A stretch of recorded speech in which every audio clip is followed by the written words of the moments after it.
अन्धस्य ज्ञानाञ्जनशलाकयः चक्षुरुन्मिलितं येन तस्मै श्रीगुरुवे नमः। हरे कृष्णा। आज गीता श्रृंखला के 50वें सत्र में आप सभी भक्तों का हार्दिक स्वागत है। आज हम श्रीमद् भगवद गीता के दूसरे अध्याय के श्लोक क्रमांक 21 का अध्ययन करेंगे। श्लोक इस प्रकार है। वेद विनाशिनम नित्यम एनम अजम अव्ययम कथम स पुरुषः पार्थ कम गात्यति हन्तिकम। अर्थात हे पार्थ, जो व्यक्ति ये जानता है कि आत्मा अविनाशी, अजन्मा, शाश्वत तथा अव्यय है, वह भला किसी को कैसे मार सकता है या मरवा सकता है। जैसा कि हमने पढ़ा, गत सत्र में भगवान श्री कृष्ण अर्जुन को अपने कर्तव्यता का बोध करवाते हुए कि तुम्हारा कर्तव्य बनना चाहिए कि किस प्रकार तुम युद्ध करो, क्योंकि कर्तव्य पालन किए बिना तो व्यक्ति इस भौतिक जगत में ठीक से अपना जीवन निर्वाह भी नहीं कर सकता। और अभी इससे आगे बढ़ते हुए भगवान श्री कृष्ण श्लोक क्रमांक 21 में अर्जुन को यह बोध करवाना है, ये बताना चाह रहे हैं कि प्रत्येक वस्तु की समुचित उपयोगिता होती है और जो ज्ञानी होता है वह जानता है कि किस वस्तु का कहाँ और कैसे प्रयोग किया जाए। कहाँ पे हिंसा की संस्तुति की जानी चाहिए, कहाँ पे अहिंसा की, कहाँ पे कौन सा कार्य करना है, ये हमारे अंदर बुद्धिमत्ता होनी चाहिए। ये समझना चाहिए मात्र और मात्र, ऐसा नहीं कि किसने आदेश दिया और हमने उसका पालन कर दिया। दूसरे का आदेश का पालन करने में भी व्यक्ति की स्वयं की बुद्धि का प्रयोग करना होता है, वरना वो कुछ और ही उसके कहे अनुसार करने जाएगा तो कुछ और ही अर्थ निकलेगा। एक समय की बात, गुरु और शिष्य किसी यात्रा पर निकल पड़े। अपना सारा का सारा भोजन बनाने का सामग्री था, वो सारा सामान एक बैलगाड़ी पर रखकर बैल को आगे जोत कर जाने लगे। गुरु ने शिष्य से कहा था कि रास्ते में अनेक प्रकार की वस्तुएं पड़ी होगी, किसी का कुछ धन भी पड़ा होगा, लेकिन वो हमारी नहीं है, इसलिए किसी भी गिरी हुई वस्तु को उठाना मत। शिष्य बड़ा भोला था, गुरु का आदेश अपने सर पर धारण करके चलने लगे। रास्ते में जाते जाते उनकी ही बैलगाड़ी से कुछ न कुछ सामान गिरता गया। जो भोजन बनाने का सामान था उसका कुछ पात्र गिर गया। तो शिष्य को अपने गुरु का आदेश पता था कि कुछ भी गिरी हुई वस्तु नहीं उठानी है, उसने नहीं उठाई। जैसे ही दूसरे पड़ाव पर पहुंचे, वहां पर रुके, भोजन बनाने के लिए तैयारी करने लगे, देखा कि जो भोजन बनाने का पात्र था वो तो है ही नहीं। तो उस बर्तन को ढूंढने लगे। तब गुरु ने उस शिष्य से पूछा कि बर्तन कहाँ है। तब शिष्य ने बताया कि गुरुजी वो तो गिर गया। तब गुरु ने कहा कि बेटा गिर गया तो उसे उठाना चाहिए था। बोले गुरुजी आपका ही आदेश था कि गिरी हुई कोई भी वस्तु नहीं उठानी चाहिए। तब गुरु समझ गए कि शिष्य बहुत भोला है। गुरु ने कहा कि अब की बार आगे से कोई भी वस्तु अगर हमारे ऊपर से गिरे, जो हम जा रहे हैं, हमारे साथ से जो भी कोई वस्तु गिरे तो उसको तुरंत उठा लेना। पहले से वो गिरी हुई है उसको मत उठाना, परंतु अगर हमारे साथ जो चल रहे हैं, हमारे अंदर से तुम्हारा, मेरा या बैलगाड़ी में से किसी का कोई सामान गिरे तो उसको उठा लेना। शिष्य ने कहा ठीक है। थोड़ा आगे बढ़े कि जो बैल था उसने मल विसर्जन किया। जैसे ही मल विसर्जन किया तुरंत गाड़ी को रोका। गुरु तो माला में बैठे हुए थे, तुरंत उतरा और एक पात्र में लेकर उस बैल के मल को, गोबर को उठाकर रख लिया अंदर। थोड़ा आगे बढ़े कि गोबर की बास आने लगी। गुरु ने कहा कि ये बास कैसी आ रही है, काफी देर से मैं सूंघ रहा हूं कि अगर गोबर किया है तो कुछ समय के पश्चात हम जब यहाँ से आगे निकल जाए तो उसकी दुर्गंध है वो निकल जानी चाहिए, परंतु अभी तक उसकी बास आ रही है। शिष्य ने कहा कि जैसे ही बैल ने मल विसर्जन किया तुरंत मैंने उसे उठाकर अपने साथ रख लिया है। तब गुरु अपने सर पर हाथ रख के कहने लगे कि तुम्हारा तो कुछ भी नहीं हो सकता। मैं आपको जो यहाँ पे बताना चाह रहा हूं कि गुरु के आदेश का पालन करने में, अपने वरिष्ठों के आदेश का पालन करने में भी हमारी बुद्धिमत्ता का प्रयोग करना होता है। तो हर एक व्यक्ति को यह ज्ञात होना चाहिए कि कौन सी वस्तु, देश काल परिस्थिति के अनुसार कौन सा निर्णय कहाँ पे लेना है, कौन सा प्रयोग कहाँ पे करना है, ये हमारे विवेक पर निर्भर करता है। ठीक इसी प्रकार हिंसा की भी अपनी उपयोगिता होती है। इसका उपयोग इसे जानने वाले पर निर्भर करता है। अहिंसा का प्रयोग कहाँ करना है, हिंसा का प्रयोग कहाँ करना है, दोनों की अपनी उपयोगिता है। ये उसके जानने वाले पर निर्भर करता है कि कहाँ पे हिंसा की उपयोगिता है, कहां पर अहिंसा की। अगर आज की तारीख में हम देखें, कोई भी व्यक्ति कहेगा नहीं हम तो अहिंसा के पुजारी है, हम कभी हिंसा नहीं करेंगे, तो उनसे पूछना चाहिए कि तुम अनेक प्रकार से भले ही अपने तरीके से नहीं करते, परंतु अनजाने में ही सही, खाना खाते समय, पानी पीते समय, श्वास लेते समय, भोजन पकाते समय अनेक प्रकार के जीवों की हत्या तो करते हैं। तो ये हिंसा, कौन सी हिंसा कहां पर लाभदायक है और कौन सी हिंसा अहिंसा कहां पे लाभदायक है, इसका समुचित उपयोग अपनी बुद्धि के प्रयोग के अनुसार करना चाहिए, वरिष्ठों के मार्गदर्शन में ही करना चाहिए। वैदिक ग्रंथ है वो न तो एक तरफा हिंसा की संस्तुति करते हैं, न ही एक तरफा अहिंसा की संस्तुति करते हैं। हमारे वैदिक ग्रंथों में, वैदिक शास्त्रों में भर भर कर वर्णन आया है कि किस प्रकार एक व्यक्ति को सक्षम होते हुए अपने अधिकारों की रक्षा करने के लिए जहां पर हिंसा की आवश्यकता हो वहां पे हिंसा का भी प्रयोग करना चाहिए, जहां पर हिंसा की आवश्यकता नहीं हो वहां पे अहिंसक रहकर अपने जीवन निर्वाह को करते रहना चाहिए। आवश्यकता नहीं होने पर एक छोटी सी चिट्टी की भी हत्या करने की संस्तुति नहीं की गई, उसको वध्य माना गया, उसको वध नहीं करना चाहिए, उसको नहीं मारना चाहिए, परंतु आवश्यकता पड़ने पर हजारों मनुष्यों के वध की भी संस्तुति की गई है। क्यों? क्योंकि हिंसा की भी अपनी अपनी उपयोगिता होती है। नीति शास्त्र में वर्णन आता है, कृते प्रति कृतं कुर्यात् हिंसते प्रतिहिंसनम न तत्र दोषं पश्यामि शठे शाठ्यं समाचरेत्। कृते प्रति कृतं कुर्यात्, अगर कोई आपके प्रति हिंसा करता है, कृते प्रति कृतं कुर्यात् हिंसते प्रतिहिंसनम, तो आपको भी उसके प्रति हिंसा करने का अधिकार है। अगर कोई आपके ऊपर हिंसा कर रहा है, आपको मार रहा है और आप चुपचाप बैठे बैठे खड़े खड़े देख रहे हैं, तो आप भी उतने ही अधिक जिम्मेदार हैं उस गलती के जितना वो सामने वाला। दूसरे के जो अत्याचारों को सहना भी उतना ही गुनाह है जितना कि अत्याचार करने वाला है, क्योंकि अगर हम अत्याचार सहेंगे तभी तो सामने वाला अत्याचार और करेगा। हमारा कर्तव्य बनना चाहिए कि हम प्रतिकार करें और उसको उचित जवाब दें। कृते प्रति कृतं कुर्यात् हिंसते प्रतिहिंसनम न तत्र दोषं पश्यामि शठे शाठ्यं समाचरेत्। अगर आप हिंसा करने वाले व्यक्ति के प्रति प्रतिकार करते हैं तो वहां पर कोई दोष नहीं देखा गया, क्योंकि जो दुराचारी व्यक्ति है, दुष्ट व्यक्ति है, उसके प्रति वैसा ही व्यवहार करना चाहिए। अगर कोई दुष्ट व्यक्ति है, आप उसके प्रति नम्र स्वभाव से व्यवहार करेंगे तो उसकी जो शक्ति है, सामर्थ्य है, उसकी जो हिंसा करने की प्रवृत्ति है वो और बढ़ जाएगी और वो दुगुने तरीके से आपके ऊपर आकर अत्याचार करेगा। भगवान श्री कृष्ण ने भी अर्जुन से महाभारत में कहा, ये धर्मस्य लोपात्रो वद्यास्तेमं पांडव धर्म संस्थापनार्थी संभवामि युगे युगे। भगवान श्री कृष्ण कहते हैं कि ये धर्मस्य लोपात्रो, धर्म की स्थापना करने के लिए हे अर्जुन, प्रत्येक युग में मैं अवतरित होकर अनेक प्रकार के दुष्टों का, जो राक्षस प्रवृत्ति के व्यक्ति हैं, उनका संहार करता हूं। क्योंकि धर्म की स्थापना करने के लिए दुष्टों का संहार करना अत्यंत आवश्यक है। जब तक उनका प्रति कोई ऐसा व्यवहार न किया जाए, उनको दंड न दिया जाए, तब तक वो सामान्य जनता के प्रति हिंसक व्यवहार करके उनको प्रताड़ित करते रहेंगे।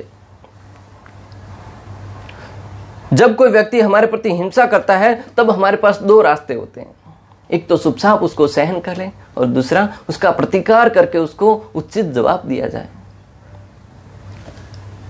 दोनों रास्तों को हम ठीक से समझने का प्रयास करेंगे। जब हम उस हिंसा को सहन करके, उनका प्रतिकार न करके उसको सहन करने का प्रयास करें, कुछ हद तक लगेगा कि स्थिति सामान्य हो जाएगी। सामने वाला हिंसा करेगा, हमने सहन कर लिया, फिर स्थिति सामान्य हो जाएगी, वो हिंसा करके चला जाएगा। परंतु कुछ समय के उपरांत वो पुनः हिंसा करने के लिए आएगा, पुनः उसकी शक्ति है, उसके सामर्थ्य में अलग ही आवेश आएगा कि हाँ, मैंने उसके प्रति दुराचार किया और उसने कोई प्रतिकार नहीं किया, उसकी हिम्मत है वो और बढ़ जाएगी, जो ऐसे अत्याचार करने के करने के प्रति। आज हम देख भी रहे हैं कि भौतिक जगत में जो दुष्ट व्यक्ति हैं, जो दुष्ट प्रवृत्ति के व्यक्ति हैं, उनको उचित दंड नहीं देने के कारण उनकी प्रवृत्ति और बढ़ जाती है। उनको लगता है कि कुछ समय तक जेल में रहने के उपरांत पुनः हम छूट जाएंगे और वो पहले जो अपराध किए थे उससे कुछ अधिक गुना में अपराध करने का प्रयास करते हैं और वो अपने मंसूबों में कामयाब भी होते हैं। क्यों?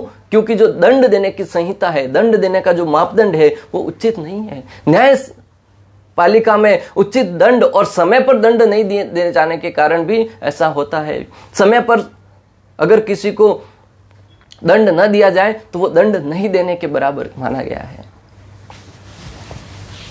और दूसरा रास्ता होता है कि हम उसको उचित प्रतिकार करें। उचित प्रतिकार करेंगे तो हो सकता है कि आपको लगेगा कि हाँ हिंसा हो रही है, परंतु कुछ ही समय के उपरांत वो स्थिति सामान्य हो जाएगी और सामने वाले को भी एक अच्छी शिक्षा मिल जाएगी, वो आगे से ऐसी गलती नहीं करेगा। जिस प्रकार किसी व्यक्ति के पांव में कैंसर हो जाता है या कुछ बीमारी हो जाती है, तो जब हम डॉक्टर के पास जाते हैं तब डॉक्टर क्या करता है, देखता है कि पांव की स्थिति बहुत बिगड़ गई है और अगर उस पांव को शरीर के दूसरे भाग से अलग नहीं किया गया तो वो धीरे धीरे बीमारी वो पूरे शरीर के अंदर फैल जाएगी। तो एक तरीके से देखा जाए तो वो हिंसा कर रहा है, परंतु शल्य चिकित्सक की दृष्टि से देखा जाए तो वो उपचार कर रहा है। वो उस पांव को अपने शरीर से काट कर अलग कर देता है ताकि वो बीमारी शरीर के दूसरे हिस्से में ना पहुंचे। तो जिस प्रकार डॉक्टर ने हिंसा करते हुए उस शरीर के भाग को अपने शरीर से अलग कर दिया, ठीक उसी प्रकार जो इस भौतिक जगत में हमारे समाज में जो असामाजिक तत्व हैं, जो अपने अहंकार में आकर दूसरों के प्रति, निर्बलों के प्रति अत्याचार करते हैं, उनको चाहिए कि उचित दंड दिया जाए। शास्त्रों में वर्णन आता है कि जिस प्रकार सर्प को दूध पिलाने पर उसका विष ही बढ़ेगा। सर्प को आप कितना ही दूध पिलाइए लेकिन उसका विष और बढ़ता जाएगा और एक न एक दिन जिस सर्प को आपने दूध पिलाया है वही सर्प आपको डंक मारेगा। मैं ऐसे व्यक्ति को जानता भी हूं। एक साधु थे, वो सर्प को हमेशा दूध पिलाते थे। वो तो इस भाव से पिलाते थे कि साधु है, वो हर एक जीव के अंदर सम्मान भाव देखता है, वो आत्मा के स्तर पर कि भगवान का अंश है और उसको प्रति दया दिखाते हुए उसको दूध पिला रहा था। लेकिन वही सर्प ने उनको एक बार काटा, 2 बार काटा, 3 बार काटा, फिर भी वो दूध पिलाते रहे। यहाँ पे बहुत ही सुंदर शिक्षा मिलती है कि साधु ने अपना स्वभाव नहीं छोड़ा। साधु का स्वभाव था कि दूसरे के ऊपर दया करना, परंतु मैं आपको जो बताना चाह रहा हूं कि वो साधु इतना नम्र और दयालु होते हुए भी सर्प को दूध पिला रहा था, फिर भी सर्प का विष बढ़ते जा रहा था और सर्प उसी मालिक को ही काटते जा रहा था। ठीक उसी प्रकार जो दुष्ट व्यक्ति है, जो दुष्ट प्रवृत्ति के व्यक्ति है, उनके प्रति आप कितना ही अहिंसक व्यवहार कीजिए, कितना ही दया दिखाइए, कितना ही उनके प्रति करुणा दिखाइए, लेकिन उनकी दुष्टता बढ़ेगी, कम नहीं होगी जब तक उनको दंड नहीं दिया जाए। ऐसे अनेक शास्त्रों में दृष्टांत भी आते हैं कि पांडवों ने बचपन से ही अहिंसा का प्रयोग करते हुए, नम्र स्वभाव का प्रयोग करते हुए कौरवों के प्रति, दुर्योधन के प्रति बहुत ही नम्र स्वभाव का प्रदर्शन किया, विशेष रूप से युधिष्ठिर महाराज ने। परंतु उसका परिणाम क्या हुआ? दुर्योधन बदलने की बजाय अक्सर हम क्या देखते हैं, किसी के प्रति हम अच्छा व्यवहार करते हैं, सज्जनों की भांति नम्र व्यवहार करते हैं, तो उस व्यक्ति के अंदर धीरे धीरे परिवर्तन आता है कि मैं उसके प्रति इतना दुष्ट व्यवहार कर रहा हूं, फिर भी वो व्यक्ति मेरे प्रति कोई प्रतिकार नहीं कर रहा है और उसको ग्लानि महसूस होते हुए वो प्रतिकार, जो दुष्टता है वो धीरे धीरे कम हो जाती है। लेकिन जो बचपन से ही स्वभाव से दुष्ट व्यक्ति है, उनको जब तक दंड नहीं दिया जाए ना, 2 प्रकार के व्यक्ति होते हैं, एक तो अच्छे व्यवहार के साथ परिवर्तित हो जाते हैं, दूसरे हैं उनको दंड देना चाहिए। जिस प्रकार जब सीधी उंगली से घी नहीं निकले तो टेढ़ी करनी ही पड़ती है, लातों के भूत बातों से नहीं मानते। ऐसे अनेक प्रकार के मुहावरे दिए गए, वो सटीक फिट बैठते हैं। पांडवों ने कौरवों के प्रति, विशेष रूप से दुर्योधन के प्रति बहुत ही नम्र स्वभाव का प्रदर्शन किया, परंतु दुर्योधन के स्वभाव में कोई कमी नहीं आई। वो पांडवों से द्वेष करने के कारण, ईर्ष्या करने के कारण आए दिन उनको मारने का एक एक षड्यंत्र रचता गया। बचपन से ही भीम को विष देकर उसे मारने का असफल प्रयास किया। थोड़ा आगे बढ़े कि उनको पूरे परिवार सहित, माता कुंती सहित, जघन्य अपराध इससे बड़ा और क्या हो सकता है, एक स्त्री सहित 5 भाइयों को एक लाक्षागृह में, अग्निकांड में जलाकर भस्म करने का असफल प्रयास किया। थोड़ा आगे बढ़े कि पांडवों ने वन में चले गए, फिर भी वहां पर भी उनके साथ ढूंढने का प्रयास किया, अनेक प्रकार से अत्याचार करने का प्रयास किया, और जब वन से वापस चले आए तब उन्होंने अलग राज्य भी अपना बना लिया, फिर भी उनकी पत्नी द्रौपदी के साथ दुर्व्यवहार करने का दुस्साहस किया। वो तो भगवान श्री कृष्ण ने आकर उनकी लाज बचा ली, वरना क्या अन्याय हो जाता। और उनके साथ ध्रुत क्रीड़ा में उनको पराजित करके वन में 12 साल के लिए वन में भेज दिया। वन में जाने के उपरांत भी उनके ऊपर आक्रमण कर दिया पूरी सेना के साथ। और जब 12 साल का वनवास काटने के बाद वापस लौटे, तब जमीन का एक छोटा सा हिस्सा भी उनको देने के लिए दुर्योधन तैयार नहीं थे।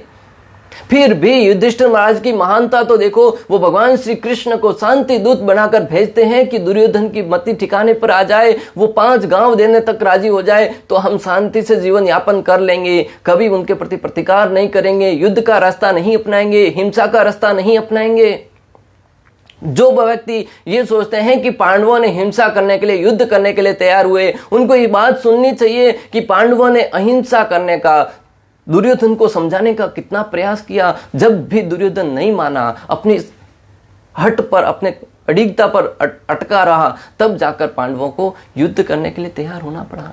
भगवान श्री कृष्ण दुर्योधन के समक्ष जाकर शांति प्रस्ताव रखते हुए कहते हैं कि अगर तुम 5 गांव भी उनको दे देंगे तो वो शांति से रह लेंगे। परंतु दुष्ट और अहंकारी दुर्योधन की मंशा तो देखिए, वो कहने लगा कि 5 गांव तो दूर की बात है, मैं सुई के नोक जितनी भी जमीन पांडवों को नहीं प्रदान करूंगा। तब जाकर भगवान श्री कृष्ण ने युधिष्ठिर को सारा वृतांत के सुनाया और युद्ध की स्थिति में आकर दोनों खड़े हो गए। मैं आपको जो बताना चाह रहा हूं कि पांडवों ने बचपन से ही अनेक प्रकार के अत्याचार सहते हुए अहिंसा का प्रदर्शन किया, परंतु उसका नतीजा क्या निकला? दुर्योधन की शक्ति थी, दुर्योधन का जो अहंकार था उसमें वृद्धि होती गई। अगर बचपन से ही विदुर जी के कहने पर दुर्योधन को उचित दंड दिया होता, दुर्योधन को सटीक प्रमाणों द्वारा दंड दिया होता, तो हो सकता है कि उनकी दुष्टता में कमी आ जाती।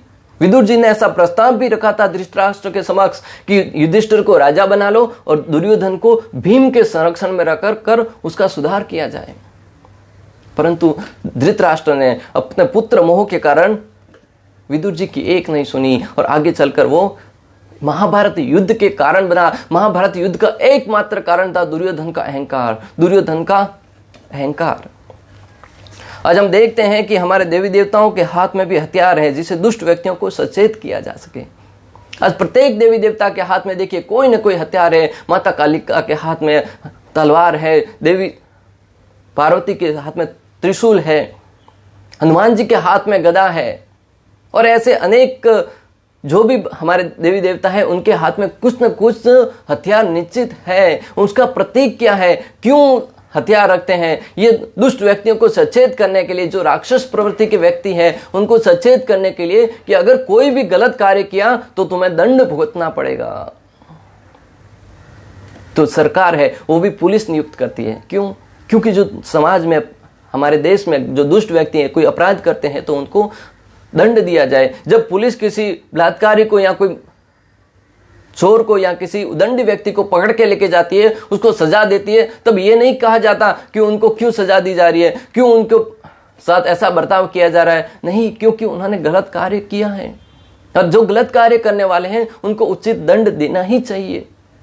और आज की तारीख में तो ह्यूमन राइट्स वाले जो मानवता के रक्षक बने बैठे हैं, वो ही किसी लालच में आकर, अज्ञानता के कारण उनको मालूम नहीं होता कि सही क्या है, गलत क्या है। और जो आतंकवादी हैं, कसाब जैसे आतंकवादी जब देश के ऊपर आक्रमण करते हैं, उनका भी संरक्षण करने के लिए, उनकी भी सहायता करने के लिए, उनकी भी रक्षा करने के लिए, उनके मानव अधिकारों का संरक्षण करने के लिए आगे आ जाते हैं। अरे उसको मानव अधिकार की क्या पड़ी है? उसने हजारों व्यक्तियों की जान ले ली, निर्दोष व्यक्तियों के ऊपर अत्याचार करता रहा और तुम उसे उसके पक्ष में खड़े हो।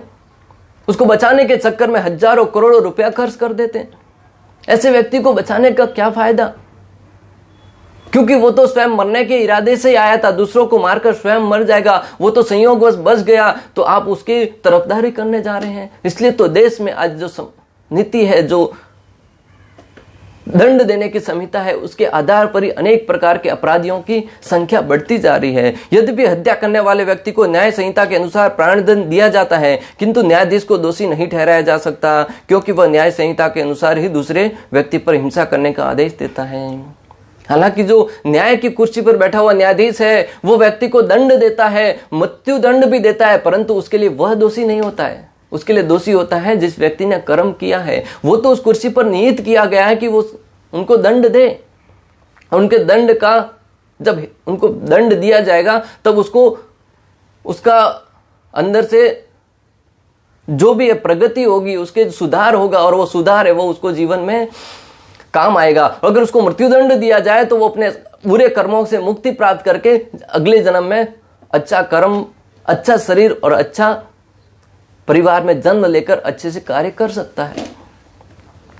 मनु संहिता में इसका समर्थन किया गया है कि हत्यारे को प्राणदंड देना चाहिए, जिससे उसे अगले जीवन में अपना पाप कर्म भोगना न पड़े। मनु संहिता में वर्णन आता है कि जो व्यक्ति जिसने बुरे कर्म किए हैं, जो पाप किए हैं, उनको मृत्यु दंड दिया जाना चाहिए, ताकि उसके पाप कर्म है वो समाप्त होकर अगले जन्म में उसके पाप कर्मों का फल नहीं भुगतना पड़े।